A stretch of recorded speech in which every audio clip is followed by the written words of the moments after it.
बिस्मिल्लाहिर्रहमानिर्रहीम। My dear students, अस्सलाम वालेकुम। उम्मीद है आप ठीक होंगे। अच्छा जी, आज हम डिस्कस करने वाले हैं लॉन्ग टर्म मेमोरी की टाइप्स को। दो तीन टॉपिक जो है वो आज हमने डिस्कस करने हैं। सबसे पहले हमने लॉन्ग टर्म मेमोरी की टाइप्स को डिस्कस करना है, उसके बाद हमने ऑटोबायोग्राफिकल मेमोरी को डिस्कस करना है कि वो क्या होती है, उसके बाद हमने फ्लैश बल्ब मेमोरी को डिस्कस करना है, फिर हमने एक कॉन्सेप्ट को डिस्कस करना है इन्फेंटाइल एमनीजिया। उसके बाद जो हम डिस्कस करेंगे फॉरगेटिंग को। फॉरगेटिंग में फिर हम दो तीन चीजें पढ़ेंगे कि फॉरगेटिंग क्यों होती हैं, कौन सी टाइप्स होती हैं इसकी, फॉरगेटिंग की कौन कौन से फैक्टर्स होते हैं जिसकी वजह से आप जो है वो किसी चीज को भूल सकते हैं।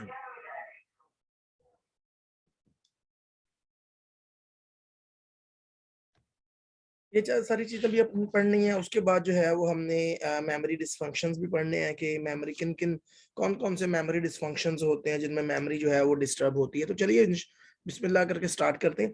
सबसे पहले हम बात कर लेते हैं लॉन्ग टर्म मेमोरी की। लॉन्ग टर्म मेमोरी में आपको कल के लेक्चर में पढ़ा चुका हूं कि तीन तरह की स्टेज, थ्योरी ऑफ मेमोरी में तीन स्टेजेस होती हैं: sensory memory, short term memory and long term memory.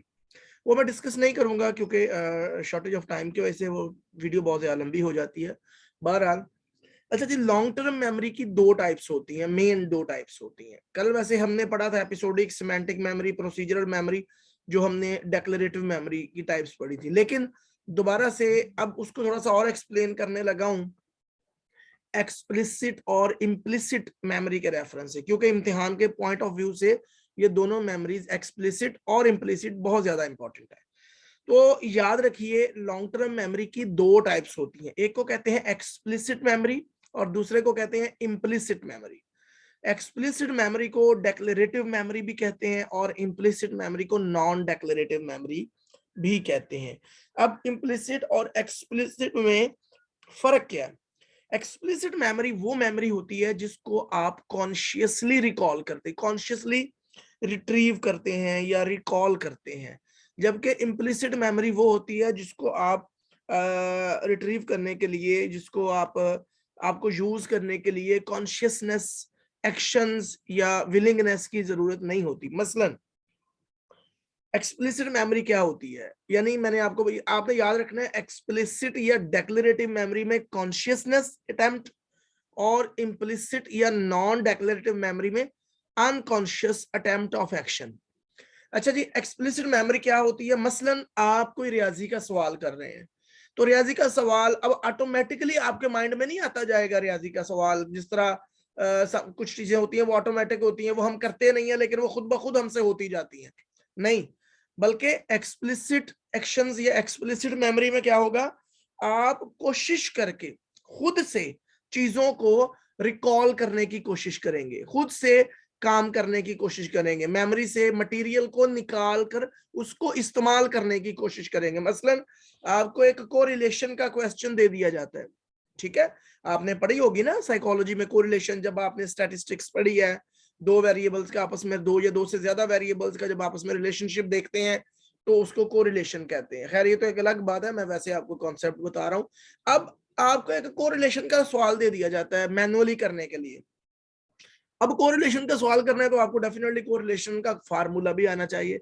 अब जब आप पेपर पेंसिल पकड़ेंगे, आप डाटा लिखेंगे, तो वो फार्मूला खुद ब खुद आपके दिमाग में नहीं, आपका हाथ खुद ब खुद नहीं चलता जाएगा, बल्कि क्या होगा, आपको कोशिश करनी पड़ेगी, आपको फार्मूला याद करना पड़ेगा। आप कोशिश करेंगे कि अपने दिमाग में फार्मूला लेके आने की, F1 minus F2 FM minus फला फला फला, जो भी उसका फार्मूला है, आपको उसकी कोशिश करनी पड़ेगी, खुद से आपके माइंड में नहीं आएगा। आप कोशिश करके याद करने की कोशिश करेंगे, दिमाग में लाएंगे, अपने कॉन्शियस लेवल पे लाएंगे, ठीक है, फिर उसको लिखेंगे। इस तरह करके जो है वो एक्सप्लिसिट या डेक्लरेटिव मेमोरी क्या होती है, जिसको आप कॉन्शियसली रिकॉल करते हैं, ठीक है।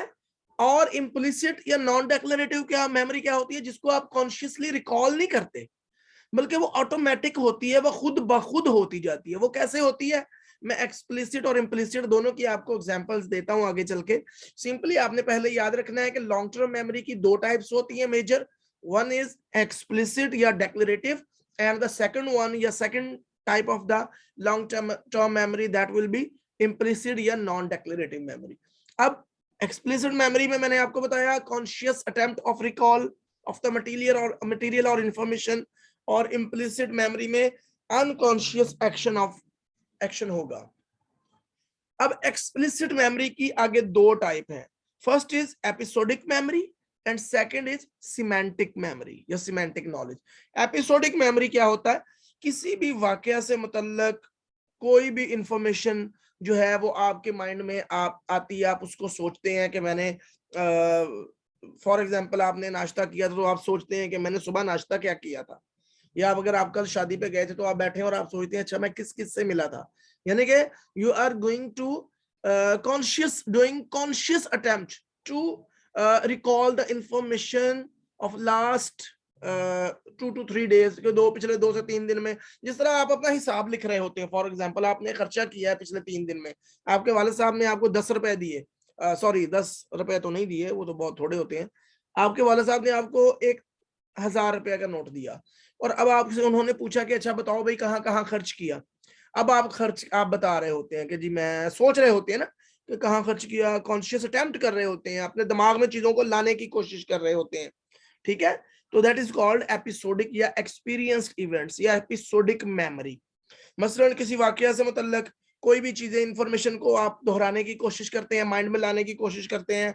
आपने नाश्ता किया था, आपने कौन कौन सी चीजें खाई थी नाश्ते में, आप वो दिमाग में लाने की कोशिश करते हैं।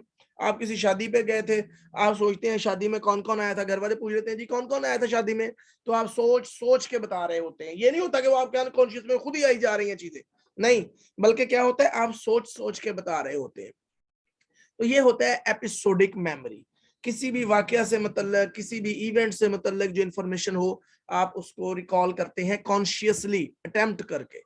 अब सिमेंटिक मेमोरी क्या होता है, किसी भी information regarding knowledge and concepts, जो वर्बल इंफॉर्मेशन हो सकती है, किसी भी चीज से मतलब आपके आपके कोर्स से मतलब इंफॉर्मेशन हो सकती है, दुनिया से मतलब इंफॉर्मेशन हो सकती है, ठीक है। आपसे आपने चीजें याद की हुई हैं, name of the fruits, name of the vegetables, body parts जो बच्चों को अमूमन याद करवाए जाते हैं, these are the basically semantic knowledge और कॉन्सेप्ट्स, ठीक है। इसके अलावा आपको टेबल याद करवाए जाते थे, हमें तो वो याद करवाया जाता था 1 दूनी 2 2 दूनी 4, तो आज तो वो जदीद टेबल आ गए ना, 2 1 2 2 2 4 2 3 6 2 4 8। यू आर रिकॉलिंग कॉन्शियसली, आप सोच सोच के। लेकिन खैर वैसे इंटरेस्टिंग बात यह, इसको तो हम रट्टा ही इतना लगा लेते हैं कि वो अपने खुद ही माइंड में आना शुरू हो जाता है। बहरहाल ये जो नॉलेज है बेसिकली ये क्या है, ये सिमेंटिक नॉलेज है। क्यों? क्योंकि ये आपका जनरल नॉलेज है, आपका दुनिया से मुतल्लिक नॉलेज है, और आपने इसको याद किया हुआ है, और आपसे कोई सवाल पूछा जाता है तो आप सोच कर उसका जवाब देने की कोशिश करते हैं। सोच कर मीन ट्राई करते हैं, कॉन्शियसली आप उसका जवाब देते हैं। ये नहीं है कि आपसे सवाल पूछा और खुद ही आपके माइंड से जुबान चलना शुरू हो गई और निकल गया, ऐसा नहीं होता, बहुत कम होता है, रेयर चांसेस होते हैं। लेकिन असल में आप क्या करते हैं, सोच के जवाब देते हैं। आपसे मैं पूछूं कि व्हाट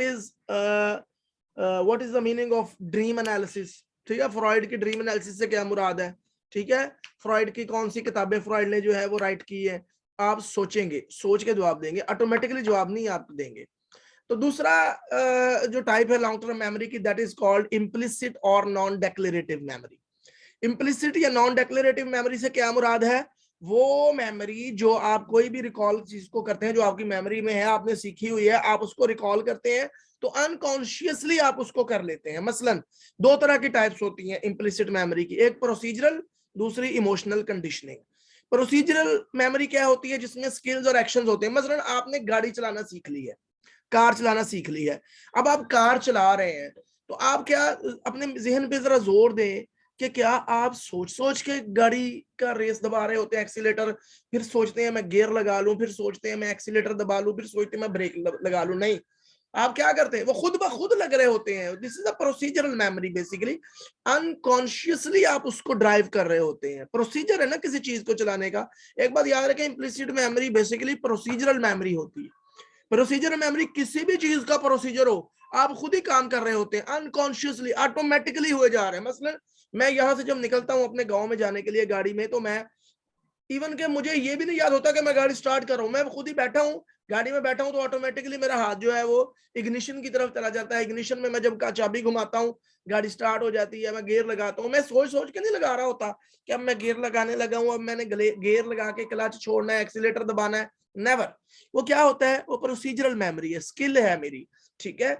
मैं खुद ब खुद वो सारी चीजें जो है वो हुए जा रही हैं, सारी चीजें हुए जा रही हैं।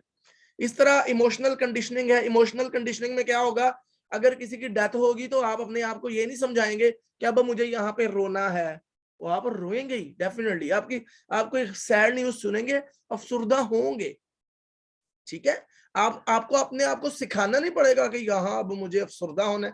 कभी ऐसा हुआ है आपने रोड एक्सीडेंट खुदा ना खास्ता देखा हो, या कभी आपके अपने साथ हुआ हो और आपको सिखाना पड़े, अपने आप को बताना पड़े कि अब मैं, अब अपने ब्रेन को बताना पड़े, कोशिश करनी पड़े रोने की, या आपको कोशिश करनी पड़े सैड होने की? ऐसा नहीं होता, आप खुद ब खुद सैड हो जाते हैं। आप किसी की डेथ पे खुद ब खुद रोना शुरू कर देते हैं, आप किसी की खुशी में खुद ब खुद हंसना शुरू कर देते हैं। ऑटोमेटिक वे होता है ये, ऑटोमेटिक एक्शंस, ऑटोमेटिक बिहेवियर्स होते हैं ये। तो this is called implicit memory, ठीक है। यानी जो खुद ब खुद होते जाए, that is called implicit memory. और जिसमें आपको कॉन्शियस एफर्ट पुट करनी पड़े किसी चीज को अपने दिमाग से निकालने के लिए, दिमाग से निकालने के लिए मीन के रिकॉल करने के लिए, सोचने के लिए, सुनाने के लिए, बाहर कोई चीज बताने के लिए, कोई काम करने के लिए आपको मेंटल एफर्ट पुट करनी पड़े, आपको कॉन्शियस स्ट्रगल करनी पड़े, आपको सोचना पड़े, that is called explicit memory. तो ये लॉन्ग टर्म मेमोरी की दो मेजर टाइप्स है। First is explicit memory and second is implicit memory. Explicit memory की फिर आगे दो टाइप्स हैं, episodic memory and somatic memory.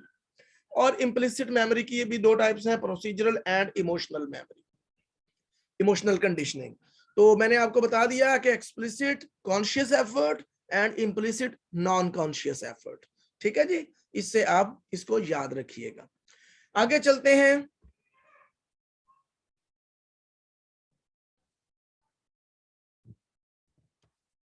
अच्छा जी, अच्छा जी, अगली जो हमने एक टाइप देखनी है मेमोरी की, that is called autobiographical memory, ठीक है जी। अब दिस इज नॉट द, अब मैं लॉन्ग टर्म मेमोरी की बात नहीं कर रहा, this is a different concept. इसको हम कहते हैं ऑटोबायोग्राफिकल मेमोरी। अच्छा, ऑटोबायोग्राफी से आपको क्या समझ आती है? आपके खुद से रिलेटेड जो आपकी मेमोरीज हैं, जो आपके पास्ट में एक्सपीरियंसेस हो चुके हैं, आपके जो काम आप कर चुके हैं, ठीक है। कभी लड़ाई की हो, झगड़ा किया हो, आपकी शादी हुई हो, आपकी बर्थडे हो, आपने किसी के साथ टूर पे किसी पे गए हुए हो, किसी की शादी पे गए हुए हो, दोस्तों के साथ कोई कोई भी ऐसा काम किया हो, वो जो आपके अपने रिलेटेड जो होता है, that is called autobiographical memory. आपके खुद के लाइफ इवेंट्स के बारे में आपको क्या क्या याद है, basically this is autobiographical memory. हमारी लाइफ में हमारे साथ जो जो एक्सपीरियंस हुए हुए होते हैं, वो एपिसोड्स की तरह स्टोर हो जाते हैं हमारे माइंड में, इसलिए इसको एपिसोडिक मेमोरी भी कहा जाता है। बेसिकली एपिसोड्स की वजह से इसको एपिसोड, ये बेसिकली आपको जब आपने पढ़ा था पीछे, हमने पढ़ा लॉन्ग टर्म मेमोरी की एक्सप्लिसिट मेमोरी में, वहां भी एपिसोड होते हैं ना, एपिसोडिक मेमोरी, लाइफ एक्सपीरियंस। लेकिन ऑटोबायोग्राफिकल क्या होते हैं, बेसिकली आपकी अपनी लाइफ से रिलेटेड जो है वो एक्सपीरियंस, वहां पे किसी की लाइफ से रिलेटेड भी हो सकते हैं। लेकिन ऑटोबायोग्राफिकल मेमोरी भी जो क्या है, एपिसोडिक है, लेकिन वो एपिसोड्स क्या होंगे, आपकी अपनी लाइफ से रिलेटेड। अगर आपने लोगों की ऑटोबायोग्राफिकल मेमोरी को चेक करना हो, तो आप उनसे कैसे चेक कर सकते हैं? आप उनसे क्वेश्चन पूछ सकते हैं उनकी जिंदगी के बारे में, उनकी डायरीज को स्टडी कर सकते हैं। आपको पता होगा कि लोग, बहुत सारे लोग हैं, उनको आदत होती है अपनी जिंदगी से रिलेटेड जो है वो डायरीज लिखने की। मसलन मैं एक, मुझे वो साइकोलॉजिस्ट का नाम भूल गया, मैं किताब में पढ़ रहा था कि उसने क्या किया कि अपनी ऑटोबायोग्राफिकल मेमोरी को चेक करने के लिए उसने एक्सपेरिमेंट किया अपने ऊपर, और वो रोजाना अपनी जिंदगी के 2 वाकयात को लिखता था। 3 साल तक वो लिखता रहा और उसने पता नहीं कितने हजार वाकया जो थे वो लिख लिए। उसके बाद फिर उसने 3 साल बाद रिकॉल करना शुरू किया कि क्या मैंने 3 साल पहले क्या हुआ था, और अमेजिंग कि उसमें से बहुत सारी चीजें जो उसको थी भूल चुकी थी, ठीक है। तो इसका मतलब ये हुआ कि ऑटोबायोग्राफिकल मेमोरी जो होती है वो इंसान अपनी भूल भी सकता है। तो यानी उसने अपनी डायरी से चेक किया कि उसने क्या क्या काम किए थे, कौन कौन से एक्सपीरियंस हुए थे, तो उसको काफी सारी चीजें याद थी और काफी सारी भूल गई थी, जिससे वो इस नतीजे में पहुंचा कि ऑटोबायोग्राफिकल मेमोरी जो है वो खत्म भी हो सकती है, कम भी हो सकती है, लॉस भी हो सकता है, फॉरगेटिंग भी हो सकती है उसमें। क्यों? क्योंकि कई ऐसे वाकयात जिनके साथ आपकी कोई इमोशनल अटैचमेंट नहीं थी, या आपने उस पर कंसंट्रेट नहीं किया, या टेंशन उस पर पे नहीं की, तो वो क्या किया, वो आस्ता आस्ता जो है वो आपको भूलना शुरू हो गए, और एट द एंड जो है वो आपको भूल गए। तो this is called basically autobiographical memory. Autobiographical memory क्या होती है? वो मेमोरी, उन इवेंट से रिलेटेड मेमोरी, उन एक्सपीरियंसेस से रिलेटेड मेमोरी जो आपकी लाइफ में आपके साथ हुए होते हैं, उसको ऑटोबायोग्राफिकल मेमोरी कहा जाता है। अच्छा जी, एक कॉन्सेप्ट और हमने डिस्कस करना है, that is called infantile amnesia. Infantile amnesia से मुराद ये है कि आपको भी पता होगा कि आपकी जिंदगी के जो पहले 2-3 साल हैं वो बातें आपको याद नहीं होंगी, और 3-4 साल के बाद कुछ इवेंट्स होंगे जो आप, जैसे जैसे आपकी उम्र बढ़ती गई, 3 या 4 साल के बाद फिर आपको कुछ चीजें याद रहना शुरू हो गई। और हो सकता है इस वक्त आप जो 25-30 साल के हैं, या 20 से 25 या 30 साल के हैं, तो आपको कुछ ना कुछ चीजें याद हों। जिस तरह right now my age is 41 year, almost around about 41 years. तो मुझे अभी तक भी जो है वो अपनी जिंदगी का वो 4-5 साल का जब मैं था, मुझे कुछ चीजें याद हैं कि हमारे घर के सामने कौन रहता था, और वह मेरे पास एक जो मोटरसाइकिल था, मुझे अभी तक याद है, मैं उसके साथ धागा बांध के वो गली में मैं उसको घुमा के फिरता रहता था। मतलब ये उस वक्त की बात है जब मैं 4 साल या 3 साल का था गालिबन। तो फिर 4 साल का हुआ, मस्जिद में सिपारा पढ़ने जाना शुरू हो गया। मुझे अभी तक वो मार भी याद है कारी साहब की, जो उन्होंने मुझे फैंटी लगाई थी। तो बहरहाल 3-4 साल की उम्र से पहले की जो मेमोरीज होती हैं वो हम रिकॉल नहीं कर सकते। We are not able to recall the memories before 3 to 4 years of our life. That is called infantile amnesia. उस भूल जाने को हम एमनीजिया कहते हैं। 3-4 साल की उम्र के बाद के वाकयात कुछ ना कुछ याद होते हैं, तो पहले 2-3 साल तक की उम्र के वाकयात भूल जाते हैं। अच्छा, उसकी वजह क्या हो सकती है जो हम 3-4 साल की उम्र से पहले के वाकयात भूल जाते हैं? उसकी 2 वजूहात हैं, लेकिन वो दोनों श्योर नहीं है। साइंटिस्ट ये कहते हैं कि वो दोनों 100% ट्रू नहीं है, हो भी सकती है, नहीं भी हो सकती, बहरहाल रिसर्च जारी है। उनमें से सबसे पहली जो वजह है उन्होंने ये बताई कि उस वक्त तक हमारे जो ब्रेन स्ट्रक्चर होता है वो कंप्लीटली डेवलप नहीं होता, जिसकी वजह से हमारी जो मेमोरीज हैं वो थोड़ी डिस्टर्ब रहती हैं, हमें चीजें याद नहीं होती। दूसरी बात उन्होंने कहा, उस वक्त चूंकि लैंग्वेज डेवलप नहीं होती, हम बोल नहीं सही तरह सक रहे होते, हमारी वोकैबुलरी नहीं होती, इसलिए हमें वो चीजें उस वक्त, हम चीजों को शेयर नहीं करते, लोगों से साथ बातचीत नहीं कर रहे होते ज्यादा, इसलिए हमें भी वो चीजें उस वक्त ज्यादा याद नहीं रहती उस वक्त वाली। तो ये 2 चीजें हैं, एक under development of brain structures, और दूसरा जो है वो अंडर डेवलपमेंट ऑफ लैंग्वेज। तो दोनों चीजें हो सकती हैं, बहरहाल जरूरी नहीं कि यही हो, इसके अलावा भी साइंटिस्ट कहते हैं कि और भी वजूहात हो सकती हैं, ये श्योर नहीं है। तो that is called infantile amnesia. Infantile amnesia क्या है कि हमारी जिंदगी के 3-4 साल की उम्र से पहले पहले के जो वाकयात हैं, जो इवेंट हैं, जो यादें हैं, जो इंफॉर्मेशन है, हम उनको रिकॉल करने में नाकाम रहते हैं, वो हमें याद नहीं होती। इस भूलने को, यानी वो हम भूल चुके होते हैं 3-4 साल की उम्र से पहले पहले जितने भी वाकयात हुए होते हैं जिंदगी में, उसको हम इन्फेंटाइल एमनीजिया कहते हैं। आगे एक हमने कॉन्सेप्ट पढ़ना है, flash bulb memories. Flash bulb memories ये वो यादें या मेमोरीज होती हैं जो अचानक आपको याद आती रहती हैं। ये असल में ऐसी यादें होती हैं जो यू कैन से कि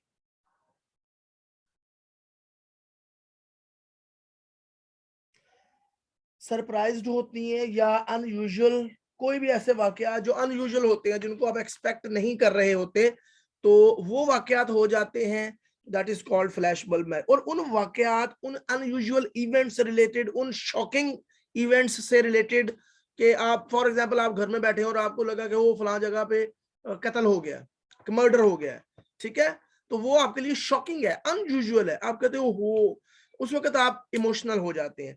तो लिहाजा ऐसी जो यादें होती हैं उनके साथ आपके जज्बात भी जुड़े हुए होते हैं। उसके साथ साथ आपको ये भी याद रहता है, फॉर एग्जाम्पल आपको 2-4 साल 5 साल बाद आप अगर याद करें, आपके माइंड में आए, वो फ्लैश पर मेमोरी जो होती है वो ऑटोमेटिकली आती रहती है आपके माइंड में। आप बैठे हैं, आपके माइंड में आ जाता है वो फलां टाइम पे फलां काम हुआ था, और ये बड़ी क्लियर होती हैं। ये फ्लैश बल्ब हम इसीलिए कहते हैं, बड़ी विविड होती हैं, क्लियर होती हैं ये। तो उस वक्त फिर आपको ये भी याद रहता है कि जब आपने ये न्यूज सुनी थी तो उस वक्त आप क्या कर रहे थे, आप कहाँ पे थे। आपको याद आता है ना कि अच्छा मैं फलां जब न्यूज सुनी थी ना तो मैं उस वक्त अपनी नानी के घर था और मैं नाश्ता कर रहा था। आपको ये चीजें भी याद आ रही होती हैं। अच्छा, लेकिन मजे की बात ये है कि ये ज्यादातर गलत होती हैं। ठीक है, गलत से आपको लग रहा होता है कि आप 4-5 साल बाद अगर आप याद करें ना तो आपको लग रहा होता है कि आपको बिल्कुल ठीक याद है, आप कोई चीज भूले नहीं है।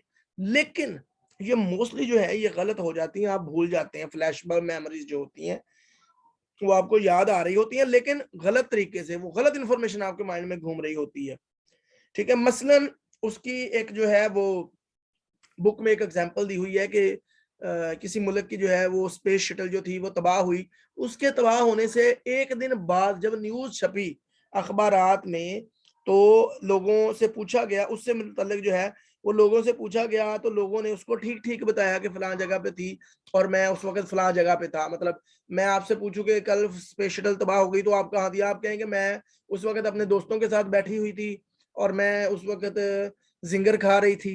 ठीक है, अब यही चीज मैं आपसे 5 साल बाद पूछूं तो आप भूल जाएंगी। आपको लगेगा कि आप बिल्कुल ठीक बता रही हैं लेकिन आप असल में भूल चुकी होंगी, आप गलत बताएंगी। हो सकता है आप बताएं कि मैं उस वक्त मॉल में थी और मैं शॉपिंग कर रही थी, या आप बताएं कि उस वक्त मेरे ख्याल में नानी के घर थी और मैं नाश्ता कर रही थी। ठीक है, तो ये जो होती है फ्लैश बल्ब मेमोरीज होती हैं बेसिकली, ये आपको समटाइम जो है मोस्टली जो है वो आपको with the passage of time आपको याद नहीं रहती। आपको लग रहा होता है कि इंफॉर्मेशन जो है वो आपको बिल्कुल ठीक तरीके से याद है, एक्यूरेट याद है, लेकिन आप गलत चीजें रिपोर्ट कर रहे होते हैं। और इसको क्या कहते हैं, फ्लैशबैक मेमोरी। इमोशनल चीजों से रिलेटेड हो सकती है, सरप्राइज्ड चीजों से रिलेटेड आपकी मेमोरी हो सकती है, उसके अलावा अनयूजुअल चीजों से रिलेटेड जो है वो आपकी मेमोरी हो सकती है। इसके साथ आपके जज्बात भी जो जुड़े हुए होते हैं। तो ये था जी फ्लैशबल्ब मेमोरी। इससे पहले हमने ऑटोबायोग्राफिकल मेमोरी को पढ़ा, इन्फेंटाइल अमनीजिया को पढ़ा, फिर हमने लॉन्ग टर्म मेमोरी में डेक्लरेटिव यानी एक्सप्लिसिट और नॉन डेक्लरेटिव यानी इम्प्लिसिट मेमोरी को पढ़ा है। ठीक है, अब हम बात करेंगे। अच्छा जी, अब हम बात करने लगे थे जो हमारा अगला टॉपिक है that is forgetting. Forgetting mean भूल जाना। सबसे पहले तो हम ये देखेंगे कि हम भूलते क्यों हैं। भूलने की बहुत सारी वजूहात हो सकती हैं। मसलन किसी चीज को तवज्जो ना देना, कंसंट्रेशन, जैसे कि हमने कल पढ़ा था कि अगर हम सेंसरी इंफॉर्मेशन को कंसंट्रेट नहीं करते, उस पर अटेंशन नहीं देते तो वो क्या होता है, वो कुछ ही सेकंड्स के बाद हमारे दिमाग से जो है चंद लम्हों बाद निकल जाती है। तो किसी भी चीज को तवज्जो ना देना जो है वो फॉरगेट, जिस उसकी वजह से जो है वो फॉरगेटिंग हो सकती है, हम चीजों को भूल सकते हैं। जब हम इंफॉर्मेशन या मटेरियल पर तवज्जो नहीं देते तो उसका मतलब ये है कि उसकी इनकोडिंग में मसला है। इनकोडिंग मींस कि हम जब अपने इंफॉर्मेशन लिया, परसीव की चीज, उसको अपने दिमाग में एक मीनिंगफुल वे एक मीनिंग देकर उसको अपने दिमाग के अंदर भेजा, उसको एक अरेंज किया, उसको मैनेज किया इंफॉर्मेशन को, और उसको एक वहां पे एक बेसिक जहां पे उसको होना चाहिए इंफॉर्मेशन को वहां भेजा ताकि चीज को याद रखा जा सके। लेकिन जब हम चीज को अटेंशन ही नहीं देते, इसका मतलब ये है कि हमने उसकी इनकोडिंग में, उसको ब्रेन में भेजने में हमने दिलचस्पी नहीं ली, या सही तरह से उसको ब्रेन में नहीं भेजा, उसको सही तरह से स्टोर नहीं किया, जिसकी वजह से हमें चीजें भूल जाती हैं। बहरहाल दो तीन फैक्टर्स हैं ऐसे जिनकी वजह से, जो हम डिस्कस करेंगे अभी के, उनकी वजह से हम चीजें भूलते हैं। पहला है डीके और दूसरा है इंटरफेरेंस। ये दो मेजर, वैसे और बहुत सारे फैक्टर्स हैं लेकिन ये दो फैक्टर जो हैं वो बहुत इंपॉर्टेंट है। First is decay and second is interference. Decay क्या होता है, बेसिकली किसी भी याद की हुई इंफॉर्मेशन या मटेरियल को इस्तेमाल ना करना डीके कहलाता है। याद रखें, जब हम कोई इंफॉर्मेशन याद करते हैं, कोई मटेरियल याद करते हैं, कोई सबक याद करते हैं तो हमारे दिमाग में कुछ तब्दीलियां आ जाती हैं। हमारी दिमाग की स्ट्रक्चर जो है वो उस हिसाब से अपने आप को डाल लेती है। दिमाग में कुछ स्कीमा बन जाते हैं, कुछ प्रिंट हो जाता है, कुछ रास्ते बन जाते हैं। लेकिन जब हम लंबे अरसे तक फिर उस चीज को देखते नहीं, उसको यूटिलाइज नहीं करते, उसको रिकॉल नहीं करते, रिपीट नहीं करते, दोहराते नहीं, तो वो क्या होता है, वो आहिस्ता आहिस्ता जो ब्रेन में प्रिंट हुआ हुआ होता है, वो जो चेंजेस आई हुई होती हैं, वो आहिस्ता आहिस्ता जो है वो फेड होना शुरू हो जाती हैं, वो खत्म होना शुरू हो जाती हैं। और जब जैसे जैसे वो स्ट्रक्चर जो है वो खत्म होना शुरू हो जाता है, हमें वो चीजें भूल जाती हैं। This is one major factor of the forgetting, कि हम चीजों को यूटिलाइज नहीं करते। एक दफा चीज सीख ली, फॉर एग्जाम्पल आपने कोरिलेशन का फॉर्मूला जो है वो सीख लिया, वो याद हो गया, आपने कुछ दिन उसको यूज किया, जैसे ही आपका एग्जाम हो गए आपने उसको इस्तेमाल करना बंद कर दिया। अब आपसे साल बाद पूछा जाए कि हाँ जी वो कोरिलेशन का फार्मूला क्या था, तो आपको वो भूल जाएगा। क्यों? क्योंकि आपने उस इंफॉर्मेशन को यूटिलाइज ही नहीं किया। Second is interference. The second major factor play its role in forgetting, that is interference. Interference mean मदाखलत करना। ठीक है, दो तरह की इंटरफेरेंस हो सकती है, एक होती है प्रोएक्टिव इंटरफेरेंस और दूसरी होती है रेट्रोएक्टिव इंटरफेरेंस। सबसे पहले हम बात कर लेते हैं प्रोएक्टिव इंटरफेरेंस क्या होती है।